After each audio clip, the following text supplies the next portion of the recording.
Pleasure to be here with you today, and also to be en route to the meeting of the Cabinet in Campbelltown tomorrow morning, and we've got various events that I'm heading down in that direction for in the course of today and tomorrow. And these are very important events to ensure that the Cabinet represents clearly to everybody in Scotland that we're not just sitting in Edinburgh looking at what's going on in Edinburgh, that we actually have a perspective that is scanning the rest of the country and understanding what are the challenges and the issues that affect every part of the country. So I've already been undertaking some visits on my way through Argyll this morning. I very much welcome this opportunity to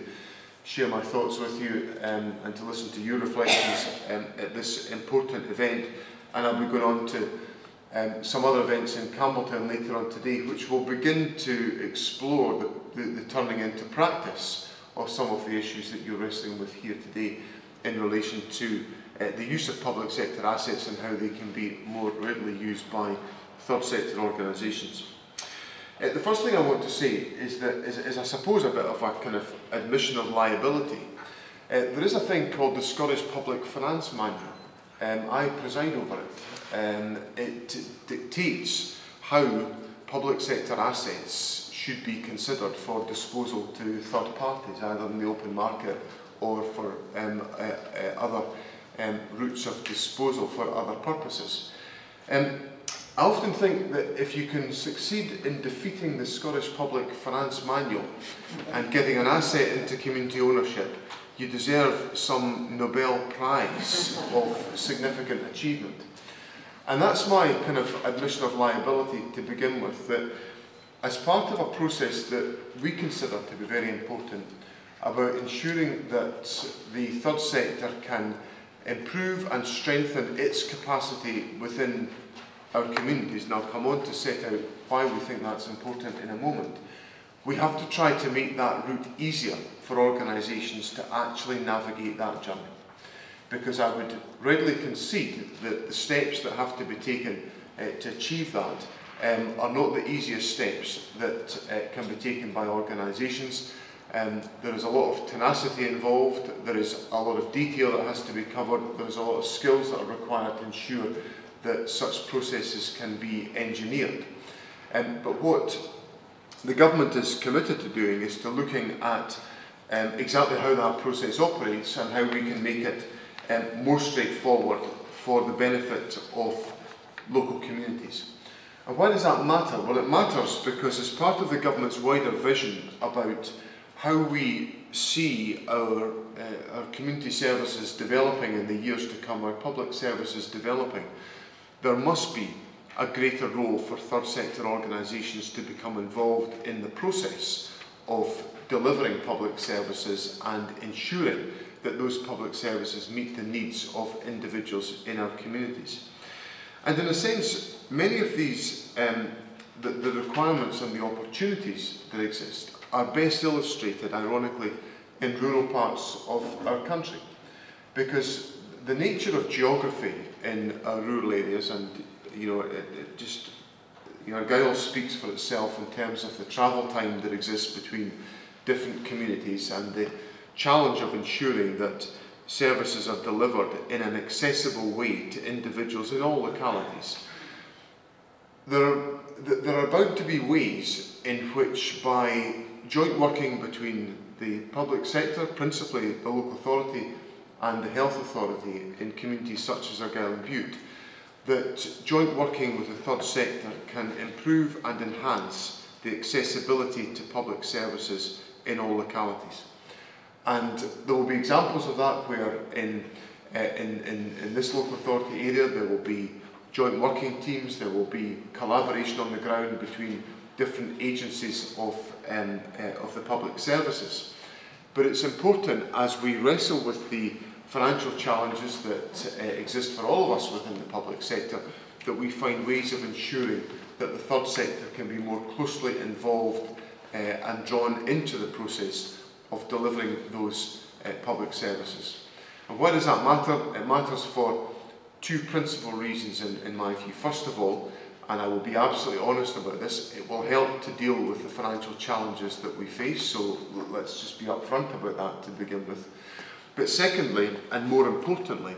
I think it will actually deliver better outcomes for the citizens of our communities. Because one of the big lessons I've learned in government is that no issue, no problem, whether it's a human problem or an individual problem or a community problem, is ever really solved in one neat little compartment by one public organisation. It involves bringing together the strengths and the endeavours and the capabilities of different organisations to try to focus on the solutions that are relevant to the individuals that are involved. So drawing the third sector much more closely into that process is vital. It also helps with the advancement of the government's wider public service reform agenda, which is fundamentally focused on having a much more proactive and preventative approach to the design and delivery of public services, whereby we can find ways of anticipating problems that are going to emerge and arise within our society, and take the best steps we can to try to address those issues in as proactive a way as we possibly can do. So for all of these reasons, for the reasons of finance, for the reasons of ensuring that we deliver better outcomes for members of the public, that we join up public services and we involve the third sector in this process, there is a very important agenda that has been discussed here today, and it fits in very much to the government's wider agenda, because it relates very directly to a piece of legislation that we will be putting to Parliament in the course of the next year in the Community Empowerment and Renewal Bill, which will be the legislative manifestation of how we try to make it easier for communities to take on a much greater role and a much more significant involvement in the design and the delivery of facilities and services in all of our localities. But with a creative approach to community ownership, we have successfully managed to find new roles for those community assets, underpinned by the good work of community organisations within our localities. So I think what the framework that we've put in place as a government of encouraging much greater involvement by the third sector in the design of community solutions to some of the challenges that we face, the aspiration of public authorities to work together to deliver better outcomes, and that will inevitably involve the third sector in that process, and then signalling very directly the importance that we attach to delivering a much greater role for community activities, community aspirations and community ownership in the way we take forward this work is an important foundation of the role that we could take forward in the period ahead.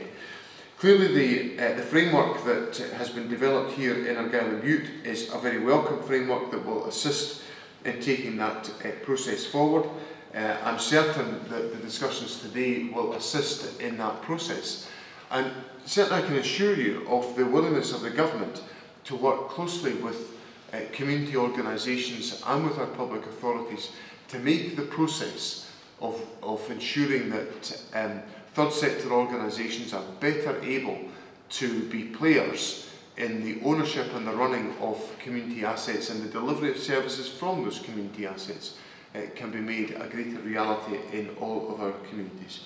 And as I go down to Campbelltown today, I'll be meeting up with some people who are involved in this process in Macahanish, which has been a very important landmark development in the process of community asset transfer, and I look forward very much to that discussion later on today. I'm sorry that I can't join you for the whole of the event today. We managed to squeeze this in on my way down towards Campbelltown, but I do hope that out of your discussions today we can see the emergence of a very strong agenda for the greater involvement of the third sector in the delivery of public services and in ensuring that public sector assets can be used wisely and effectively in that process. And there is no better part of the country with such a strong sense of community that exists in Argyll and Bute to be able to take forward such a dynamic and fascinating agenda for the benefit of the citizens of this community. Thank you very much.